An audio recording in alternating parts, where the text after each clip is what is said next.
အားလုံးပဲမင်္ဂလာပါ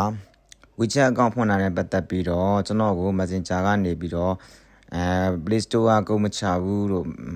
Messenger မချစင်ကတ်က Messenger မချဘူးလို့ဟိုမရဘူးဒီဟာမရဘူးနဲ့လာမေးနေကြလို့ကျွန်တော်ဒီတစ်ခေါက်လာမမေးရအောင်လို့ဗီဒီယိုနဲ့တကွနောက်ထပ်ဗီဒီယိုတစ်ပုဒ်နဲ့ထပ်တင်ပြလိုက်ပါတယ်WeChat အကောင့်နဲ့မဟုတ်ဘူးအခု Play Store ဖွင့်လာပါတခါတည်းတင်ပေးလိုက်ပါတယ်ပြီးတော့ကျွန်တော်ကို QR ဖတ်ပေးပါအောင်လို့စကန်ဖတ်ပေးလားဆိုကျွန်တော်တို့ QR စကန်လုံးဝဖတ်မပေးပါဘူးเนาะကျွန်တော်တို့စီစားပဲအချင်းတော့ရပါတယ်ကျွန်တော်တို့စကန်မဖတ်ပေးပါဘူး WeChat အကောင့်တည်ကြအပ်မယ်ဆိုရင်တော့ရပါတယ်ခင်ဗျာဒီနေရာမှာ Play Store ဖွင့်တဲ့နေရာမှာဖုန်းမော်တဲ့အဟောင်းတွေကတော့ကိုဖွင့်ခဏတိုင်းဖွင့်လို့ရတယ်ပေါ့အကောင့်ကိုမော်ဒယ်မြင့်တဲ့ဖုန်းတွေကတစ်ခါဖွင့်ပြီးရင်အချိန်စောင့်ရမှာလေဖွင့်မရဘူးเนาะကျွန်တော်အဲ့ဒါကြောင့်ဖုန်းမော်တဲ့အဟောင်းနဲ့ပဲ Play Store ကိုဖွင့်ထားတယ်WeChat အကောင့်ဖွင့်ဖို့အတွက်တတ်ဖုန်းတစ်လုံးနဲ့ဖွင့်မှာဘာလို့လဲဆိုတော့ကျွန်တော်သုံးတဲ့ဖုန်းတွေက model နေဖုန်းတွေဖြစ်တဲ့အတွက်Play Store ပါတခါတည်း WeChat ဖွင့်မဲ့အကောင့်နဲ့ WeChat ဖွင့်မဲ့ဖုန်းနဲ့ထည့်ထားရင်သူကကုတ်ချတဲ့အချိန်ကျတော့ပြန်ထွက်သွားကြည့်ရတော့ဘာလို့ဆိုရင်အစအနေပြင်းပြန်စလို့ကျွန်တော်က model အဟောင်းဖုန်းနှလုံးနဲ့သုံးပြီးတော့ဖွင့်ပြထားပါတယ် model မြင့်တဲ့ဖုန်းတွေကတော့တစ်လုံးနဲ့ဖွင့်လဲရပါတယ်ကဲအဲ့ဒါဆိုရင်အခု Play Store ဖွင့်တဲ့အလုပ်ပြီးသွားပြီဆိုတော့ကျွန်တော်တို့ WeChat ဖွင့်တဲ့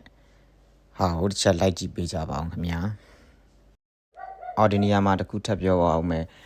ဒီ Gmail အကောင့်ကအရင် WeChat ဖွင့်ပြီးသား Gmail အကောင့်ဆိုရင်သုံးလို့မရပါဘူးအဲ့ဒါကြောင့် WeChat မဖွင့်ခင်မှာ Gmail အကောင့်အသစ်ကိုအရင်ဖွင့်ထားဖို့လိုပါတယ်ဒါမှအဆင်ပြေမှာပါGmail က WeChat အရင်မဖွင့်ရနေဘူးဆိုရင်တော့ရှိပြီးသား Gmail လည်းအသုံးပြုလို့ရပါတယ်ခင်ဗျာ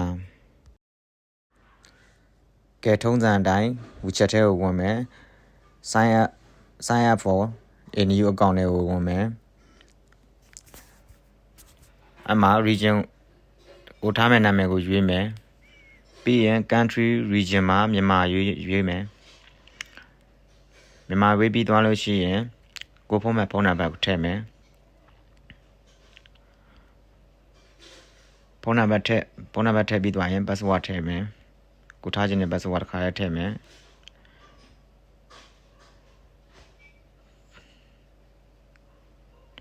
တက်ပြီးသွားရင်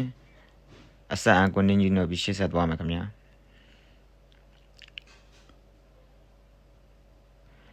လိုင်းချင်းတွေကြောင့်စောင့်ရတာလည်းရှိတယ်ကျွန်တော်တေးချာကြည့်ရအောင်လို့ကြော်မထားဘူးမြ